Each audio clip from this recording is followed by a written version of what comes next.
আগে মুরব্বীদের মুখে শুনছি বোবার কোনো শত্রু নাই। আচ্ছা, এখন দেখা যায় বোবারও শত্রু। বাবা, আপনি যেমন প্রশ্ন করলেন, আপনি একটু বুঝা যাই না শুনা এদিক দিয়ে বাবা বাবাও ডাকেন, বাজান বাজানো ডাকেন, আবার প্রশ্নটা করলেন। এত কঠিন প্রশ্ন তিনি করছেন। আসলে সত্যি যেই প্রশ্নটা আপনি করছেন, এটা আমার এই 29 বছর পালাগানের জীবনে এই প্রথম। ভাগ্য ভালো, আমার একটা দিকে বাইরেছে, দেখি কি জবাব দেওয়া যায়। এরপরে মায় তো আছেই, না হইলে করে দিব নাকি। কিয়ামত, কিয়ামত হইল প্রলয়, ধ্বংস। আবার কোরআন শরীফে হাসরের মাঠকে উদ্দেশ্য করেও কিয়ামতের দিন বলা হয়েছে। এখন সেই হাসরের মাঠকে উদ্দেশ্য করে আল্লাহ যে কিয়ামত এই শব্দটা উচ্চারণ করছে, আমার এইখান থেকে আজই একটা কথা জানার দরকার থাকবে। হাসরের মাঠে কিয়ামত শব্দটা উচ্চারণ করে কোরআনে বলছে কেন? হাসরের মাঠে কিয়ামত তো আমরা জানি ধ্বংস, হাসরের মাঠে কি ধ্বংস হইব?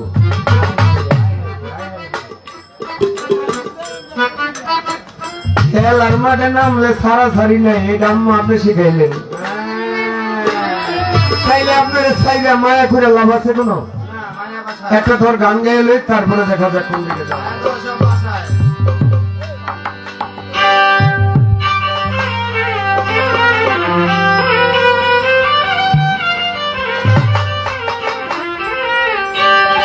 এবার হলো যা হবার, বাকি কিছু নাই আর। হলো যা হবার, বাকি কিছু নাই আর। সকাল সকাল গেলেই বাঁচি, মিছে সংসারের সংসারী। মাইনা নাই চাকরি, এই ঝকমারি করে কত দেখেছি মিছে সংসারের সংসারী।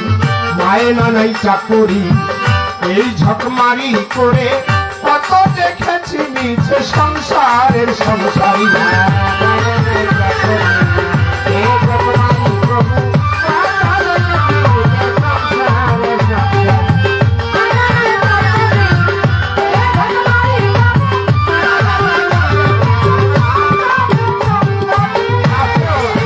প্রশ্ন আসতে পারে, কিয়ামতের বেলা নিয়ে আপনি সংসার ধর্ম লইয়া এত গান বললেন কেন? বাবা, আপনি একবার চাই দেখেন, এই যে পুতুল দেওয়ান আদি পিতা আদম আলাইহিস সালামের কথা কইছে, তার ঘরে জোড়ায় জোড়ায় সন্তান হইতো, একটা ছেলে আর একটা মেয়ে। প্রথম সন্তান হইল হাবিল আর হইল আকলিমা। এরপরে আরেকটি সন্তান হইল কাবিল আর হইল গাজা বিবি। ভাই বোনের সাথে বিয়ে দিত, এই বছরের ছেলে পরের বছরের মেয়ে।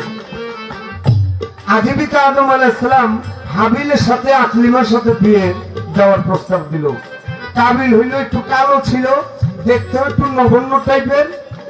সে মনে মনে ভাবছে, কিরে এই সুন্দর মেয়েটা বিয়ে করবো আমি, আর বাবা বিয়া দিতেছে কাবিলের সাথে, এটা কি সয়? আদি পিতা আদম আলাইহিস সালামের কাছে গিয়ে কয়, বাবা আপনি একটু দোয়া করে দেন, আমি আর হাবিল দুইজনে মিলে একটু সমুদ্রের পাড়ে ঘুরে আসি। কয় যা। দুই ভাই মিলে সমুদ্রের পাড়ে গেছে। ওর মনে মনে হইল অন্যরূপ চিন্তা, যে আমি বিয়ে করুম এই জায়গায় এসে ভাগ বসাইছো তুমি, তোমারে তো আমি ছাড়ুম না। শয়তানি ভিতরে ঢুকে গেছে, প্রবঞ্চনা ঢুকে গেছে। এই ঢুকার পরে হাবিলকে ওই জায়গায় হত্যা করছে। ছোট ভাই বড় ভাইকে হত্যা করছে। বর্তমানে এই বিষয়গুলি আস্তে আস্তে বাইরেতেছে কিনা বাবা? সম্পদের জন্য ছোট ভাই বড় ভাইকে খুন করে, বড় ভাই ছোট ভাইকে হত্যা করে, এগুলি চলতেছে। এইটাই একটা কিয়ামতের নমুনা বাবা। মাইরা ফলাইছে, আপন বাবা সন্তানকে হত্যা করে, সন্তান আপন বাবা মাকে হত্যা করে। তাই কবি দ্বিজদাস ঠাকুর তার এই সংসার বিষয় নিয়ে, এই বর্তমান বাস্তব কিয়ামত নিয়ে আমার এই গান দিছে সংসারে সংসারে মায়া নেশা করি এ জগমানি প্রভু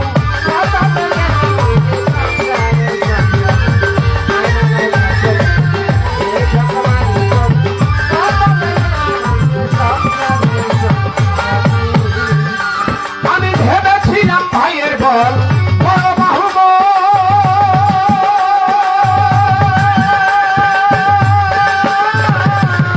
আপদে বিপদে ভাই আমার সহায় আর সম্বল ভেবেছিলাম ভাইয়ের বল বড় বাহুবল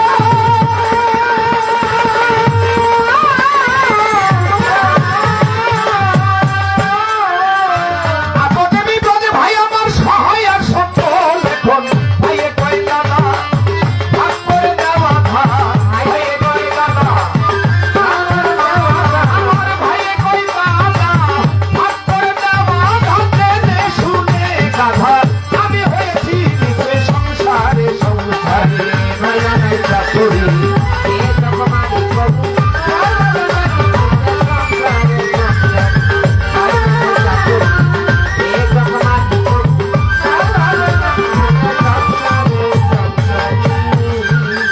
আরে প্রাণ প্রিয় পত্নী আমার ভরসার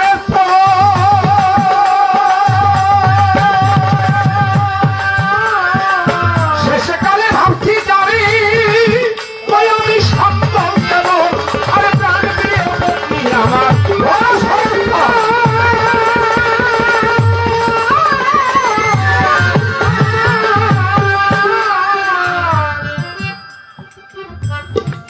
প্রতিদিন গানের থেকে গেলে ঘরে দেখি আমার মা আজকে 29 বছর ধরে আমার গানের জীবনে সকালবেলা প্রথম ঘুমে থেকে উঠে আমার গানের থেকে যাওয়ার পরে দেখি মা আমার নাস্তা বানাইতেছে। আমি বলি মা তুমি ঘুমাও না, তোর বাবার করেছি 40 বছর আর এই তোর করলাম এই এত বছর। মা তুমি আমার নাস্তাটা তৈরি করো, তবু ভোরে ডাক দিলে তো হয় কয় না। সকালবেলার প্রথম খাবারটা আমার হাতে তোরে যতদিন বেঁচে আছি খাওয়াইতে বলে আমার কলিজাটা শান্তি হবে।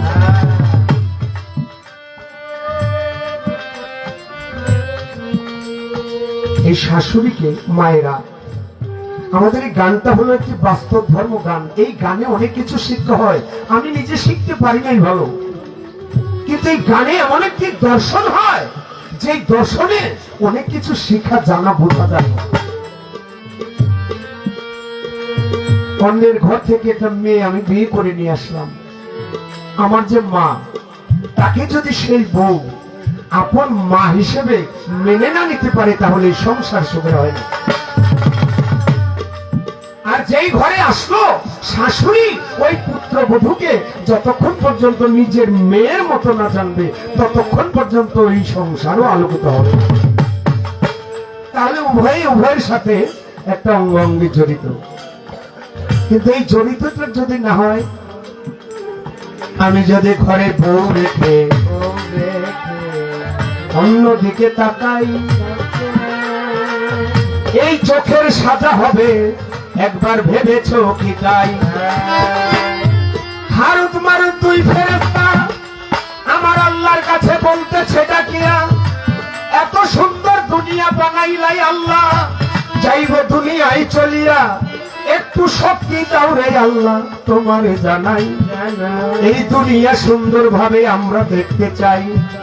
ডাক দিয়া কয় আমার আল্লাহ, আল্লাহ পরোয়ারে মানুষের ভিতরে 6 রিপু দিছি, বলি তোদের ধারে তোদের ভিতরে দিব একটা রিপু, আমি বেশি দিব না। আল্লাহ রিপু কি কইলে বুঝবি পরে দেওয়ার পরে, দুনিয়া দেখতে যাবি কহ। মানুষের ভিতরে রিপু হইল 6টা, কি? কাম, ক্রোধ, লোভ, মায়া, মদ, মাৎসর্য। তবে ভিতরে তুমি একটা, কই আল্লাহ কি? কই কাম রিপু। পেটা দিলে কি হয়? দিলেই বুঝবি। আল্লাহ দুই ফেরেশতার ভিতরে কামড়ি বুঝিয়ে দুনিয়ার ভিতরে পাঠাইছে, দুনিয়াতে ঘোরে আর নারী দেখলেই তার পিছু বিচার।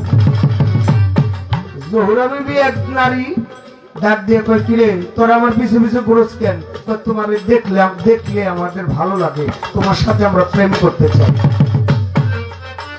যখন কয় প্রেম করতে চাই, কয় তোরা এই এলাকার ভিতরে তো তগদেই নাই, তোরা করতে আইসস? আমরা আল্লাহর ফেরেশতা, আল্লাহ আমাকে দুনিয়ায় পাঠাই। জহুরা বিবি ভাবিয়া মনে মনে তখনই ভাবিল তুই ফেরেশতাকে আমার কৌশল করতে হলো। তুই ফেরেশতা আইছে, এর ভিতরে কিছু বস্তু আছে, এটা আমার রাখতে হইল। আচ্ছা তোরা আইসস কিসের বলে? এসমাজুম দিয়া। তাহলে তোরা কি করতে চাস? তোমার সাথে প্রেম করতে চাই। তাহলে প্রেম করতে হইলে একটু শরাব পান করতে হবে। শরাব কি বলে? খাওয়া আগে বুঝবার পরে ঘরের ভিতরে নিয়ে খাওয়াইছে, খাওয়ার পরে একটু নিশা হয়েছে, জোহরারে ধরতে যা জোরকের রাত তোরা যে শক্তি দিয়ে আইসস ওইটা শিখা। আচ্ছা এসমেজম শক্তি ওইটা শিখাই দিছে। এসমেজম শক্তির বলে জোহরের ভিতর তোরা বউ, আমি তো বাইরে থেকে আসি, বাইরে গিয়ে এসমেজমের চাপ দিয়ে আকাশে উড়ে গেছে। তুই যে উড়ে যাস নাম কয় না, কয় নামলেই তোরা ধরবি। তাহলে বাবা এর থেকে শিক্ষণীয় কি? এর থেকে শিক্ষণীয় হইল সুন্দর থেকে আমার মাওলা অনেক সুন্দর, ওই দিকটা যদি দৃষ্টি যায় তাহলে আমার মন কখনো খারাপ হবে না। আমি ভেবেছিলাম পুত্রের মতো আপন কেহ না,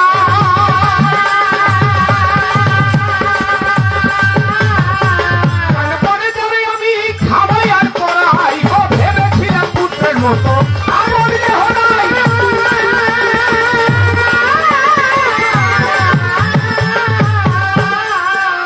প্রাণে পরে যাবে আমি, ওই আমি খাওয়াই আর পড়াই। এখন ছেলে কয় বুড়া, বুড়াই নষ্টের বুড়া, ছেলে কয় বুড়া, বুড়া আমার ছেলে কয় বুড়া, বুড়াই নষ্টের বুড়া, হায় রে গোপাল বুড়া, তাই থেকেছি নিজের সংসারে সংসারে।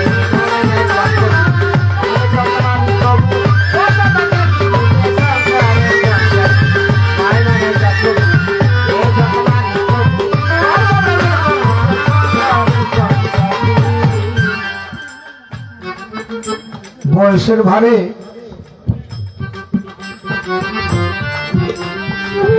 অনেক লোক আপনাদের গ্রাম দেশে আছে কিনা এরকম বোঝা হয়ে যায় না, সোজা হয়ে হাঁটতে পারে না, আছে না? লাঠিতে ভর দিয়ে এরকম হাঁটে। এরকম এক মুরব্বী হাইটে যায় আর কিছু ব্যাগরা পোলাপান সামনে গিয়ে কয় চাচা কি খুঁজেন, হারাইছেন কিছু? চাচা দুই চোখের পানি ছেড়ে বলে বাবা রে, আমি যেটা হারাইছি ওইটা এই জন্ম ভর খুঁজলেও আর পাওয়া যাবে না।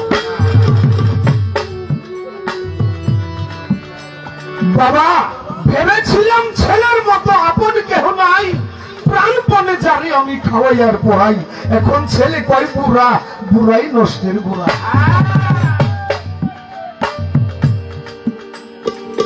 বিদেশের মোবাইলে চ্যাটিং করে ধনী পরিবারের একটা মেয়েকে পছন্দ করে কথা কয়ে বিয়ে হয়ে যাবে ঠিক।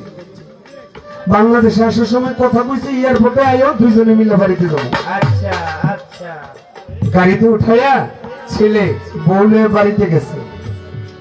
বাবা মাই জিগায় বাবা এত বছর পরে আলি একটু খবরও দিলি না, তো বিদেশে আইসস লগে এটা কেডা? কয় মায়ের যে কথা, এটা তোমাকে বধূ, ওর পুত্র বধূ কহ। কত কবে বিয়ে করলি? জানলাম না। ওর বড় লোকের মাইয়া জানানের আর সময় পাই নাই, চান্স পাইছি কাম সেরে গেছে। কয় তাহলে এই বড় লোকের মাইয়া আমি কেমনে রাখুন? কয় মা ব্যবস্থা করতেছি। কয় কি? সকালবেলা তুমি উঠা কয়টা রুটি বানাইবা, সে ব্রেকফাস্ট করবে, বাপের কয় ডাক দিয়া কয় তুমি ধর দিয়া বাজার থেকে গিয়ে দেশি মুরগির ডিম নিয়ে আইবা।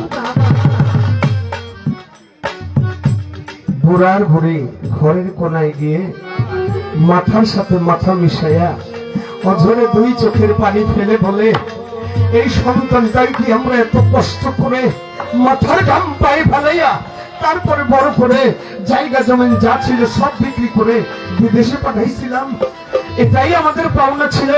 ওরে যুবক একবার ভেবে যাও, একবার একবার ভেবে যাও, যার ঘরে এই সম্পদ আছে, অমূল্য বাবা মা আছে, থাকতে তোমরা অবহেলা করিও না। একদিন তুমিও এই জায়গায় চলে আসবে। তাই সাধক তার গানে বলে, যেদিন তুমি এসেছিলে ভবে, হেসেছিলে সব, তুমি কেঁদেছিলে হেসেছিল সবে, এবং জীবন তুমি করিও গঠন, মরণে হাসিবে তুমি কাঁদিবে ভুবন। এই জীবনটা যেন তোমার করতে হয়। আমার আত্মীয় বান্ধব পাড়া প্রতিবেশী,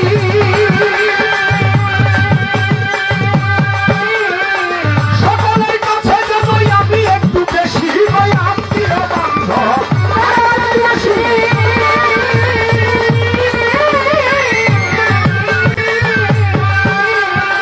সকলের কাছে যেন আমি একটু বেশি। এবার কই জীবন আছে কেউ না ভালোবাসে, কই জীবন আছে কেউ না ভালোবাসে, কই জীবন আছে কেউ না ভালোবাসে, যাবো তার কাছে আমি। তাই ভেবেছি যে সংসারে সংসার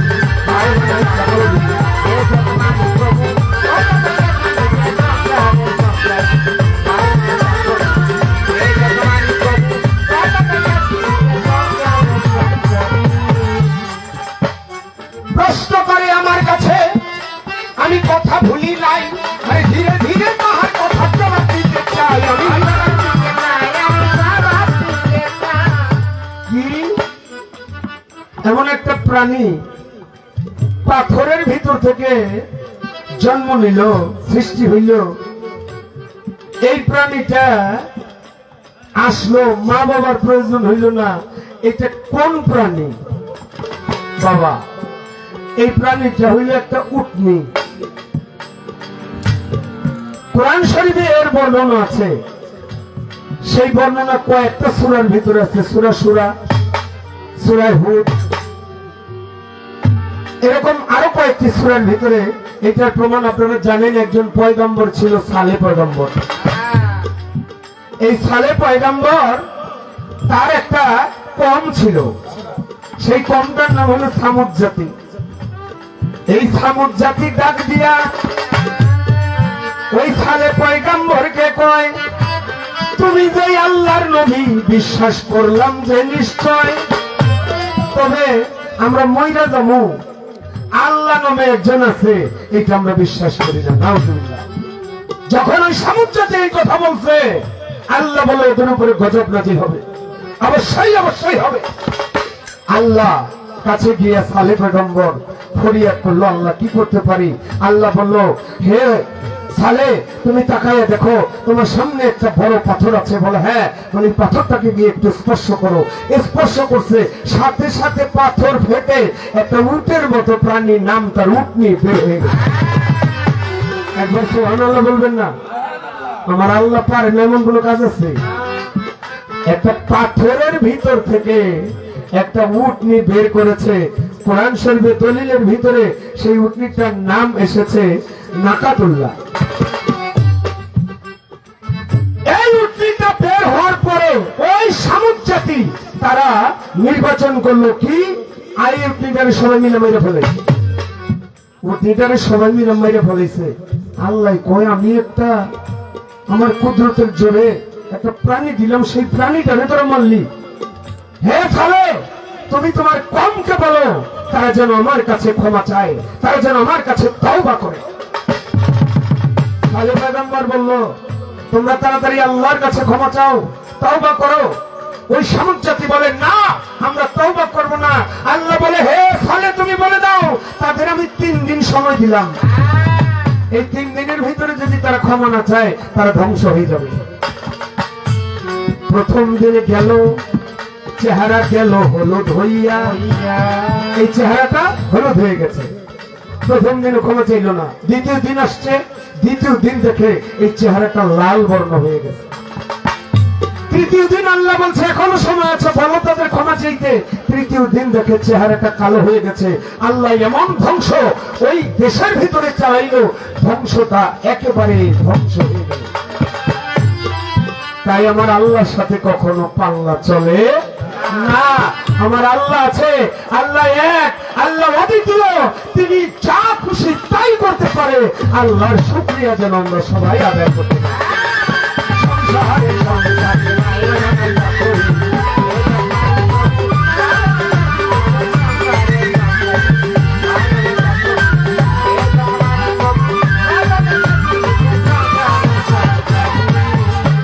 সে যে আরো কথা জিজ্ঞেস করে, আমি জবাব দিব রাজা সবাই আরো কথা জিজ্ঞেস করে।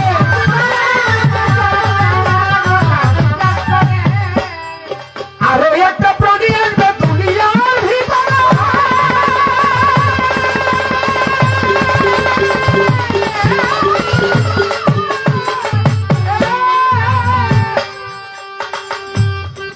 কোথায় সুর দাও তুমি দেখো লক্ষ্য করে,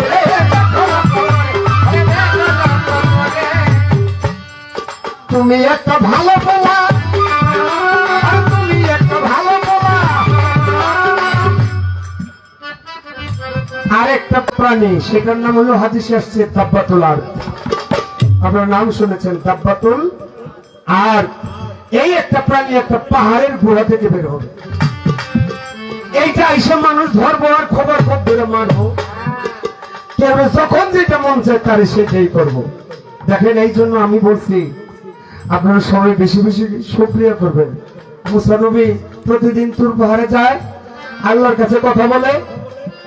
রাস্তার ভিতরে কিছু ব্যাং, ব্যাং তো চেনেন, ব্যাং দাঁড়ায় রয়েছে, ব্যাং লাফায় লাফায় মুসা নবীর কাছে গিয়ে মুসা কই যাও? আল্লাহর কাছে যাই। একটু জিগাইবে আল্লাহর কাছে, অনেক বছর ধরে বৃষ্টি হয় না, আল্লাহ কি কোনো বৃষ্টি দিব কি দিব না? মুসা নবী গেছে কৌতুর পাহাড়ে, যায় আল্লাহ কি কয় একদল ব্যাং জিগাইছে, আপনি কি বৃষ্টি দিবেন? আল্লাহ কয় মুসা আরো 7 বছরের ভিতরে কোনো বৃষ্টি হইব না, তুমি করে দিও। মুসা নবী যে রাস্তা দিয়ে ব্যাং দাঁড়ায় রয়েছে, মুসা নবী তো জানে ওই রাস্তা দিয়ে না গিয়ে অন্য রাস্তাতে ঘুরে যাবে। আর ব্যাং গিয়া ব্যাঙের দল গিয়ে ওই রাস্তার মাথায় খাড়ে রয়েছে। ঝোপের ভিতরে যখন মুসা বড় বড় আসছে আর লাভ দিয়ে সামনে, মুসাটা কি ব্যাপার তোরা এই রাস্তা বুঝলি কেমনে? মুসা আমরা জানি আপনি যে রাস্তা দিয়ে আইবেন না, তা আল্লাহ কি কইছে এটা কয়ে যান। আল্লাহ যা বলছে এটা তোরা শুনলে সহ্য করতে পারবি না। আরে কি কও তুমি? আল্লাহ বলছে কি তাই কও। আল্লাহ আর 7 বছরের ভিতরে কোনো বৃষ্টি দিবে না। তো 7 বছর পরে কি টাইম দিছে, একটু 7 বছর পরে বৃষ্টি হইতে পারে। কথা শোনার সাথে সাথে ব্যাংগুলি এমন লাফালাফি নাচানাচি শুরু করছে আর মুখ দিয়া আর বলতেছে আলহামদুলিল্লাহ, আলহামদুলিল্লাহ, শুকরিয়া মালিক আপনার দরবারে শুকরিয়া। বলার সাথে সাথে দক্ষিণ দিকে আকাশে এমন কালো মেঘ করছে আর মেঘের গর্জন শুরু হয়েছে।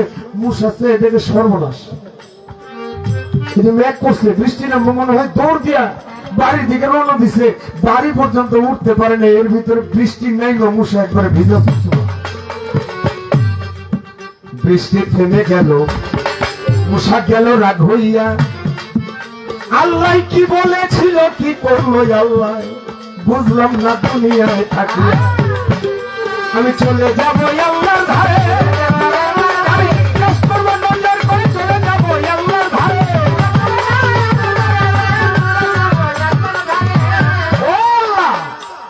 কি মুসা কিছে তুমি কইলা কি আর করলা কি? কি করছি তুমি কইলা 7 বছরের ভিতরে বৃষ্টি হলো, কত ঠিকই তো কইছি। তাহলে এখন যে বৃষ্টি দিলা আমি গরম যেতে পারলাম না, ভিজে গেলাম। মুসা আসলে আমি বৃষ্টি দিতাম না, কিন্তু এই 7 বছর কথা শুনে ব্যাঙের দলেরা যে আমার দরবারে শুকরিয়া আদায় করছে, আলহামদুলিল্লাহ বলছে, এই জন্য খুশি হইয়া আমি ওই বৃষ্টি বর্ষণ। তাহলে এটা দিয়ে বোঝা যায় আমরা অনেক কষ্টে থাকি। অনেক মানুষ বলি আল্লাহ এত কষ্ট দিলা, আল্লাহ তো ভালো জানে তাকে কষ্ট দিবে আর তাকে সুখে রাখবে, এটা একমাত্র আল্লাহ ভালো জানে। আরে ওই তো তোমার কথা ছিল,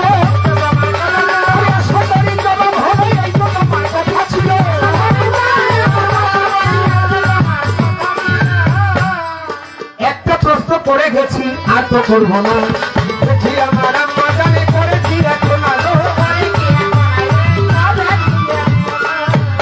একটা গান করে খুশি। আরে দিন গেলে আর দিন পাবি না রে, দিন গেলে আর দিন পাবি না, ফাটা যদি লই যৌবন থাকতে ক্ষুধা প্রেম সুতা পান করো রে পাগল মন, থাকতে ক্ষুধা প্রেম সুতা পান করো রে পাগল মন। দিন গেলে আর দিন পাবি না,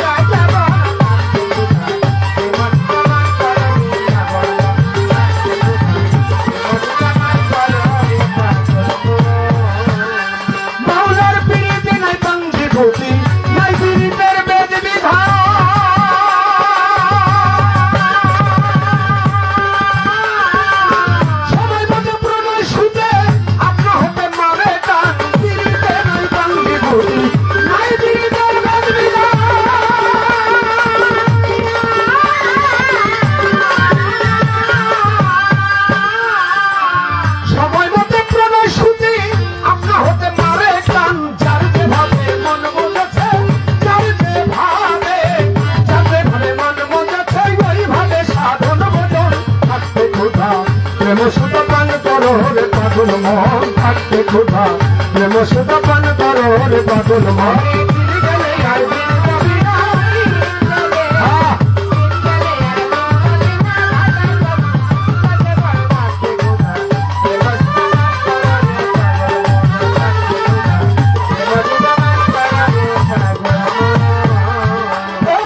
এই ভব সংসারের মাঝে না পাওয়া যায় সব জনা,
বাণীর ঋষি আউলিয়া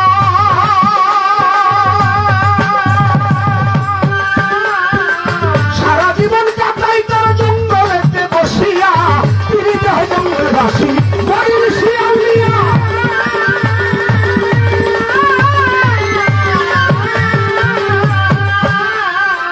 সারা জীবন কাটাই তারা দেখো তলাতে বসিয়া, এবার পাইল কি ধন পাইল না রে, পাইল কি ধন পাইল কি ধন পাইল না রে, পাইগাবে জালালের মন, থাকতে ক্ষুধা প্রেম সুধা পান করো রে পাগল। দিন গেলে আর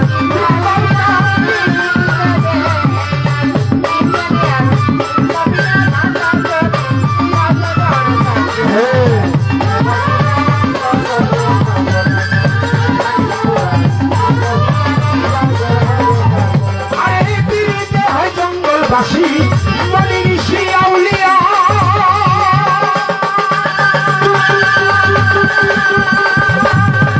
সারা জীবন কাটাই তারা তলাতে বসিয়া, তিনি হয় জঙ্গলবাসী বাণীর ঋষি আউলিয়া।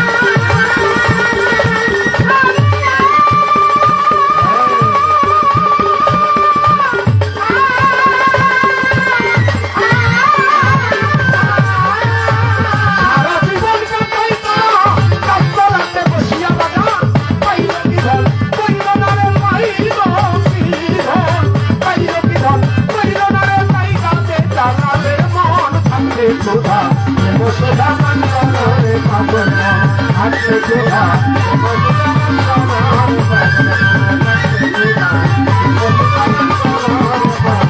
আরে দিন গেলে আর দিন পাবি না, দিন গেলে আর দিন পাবি না, ভাটা যদি লয় যৌবন থাকতে ক্ষুধা প্রেম সুধা পান করো রে পাগল মন থাকতে ক্ষুধা প্রেম সুধা পান করো রে পাগল মন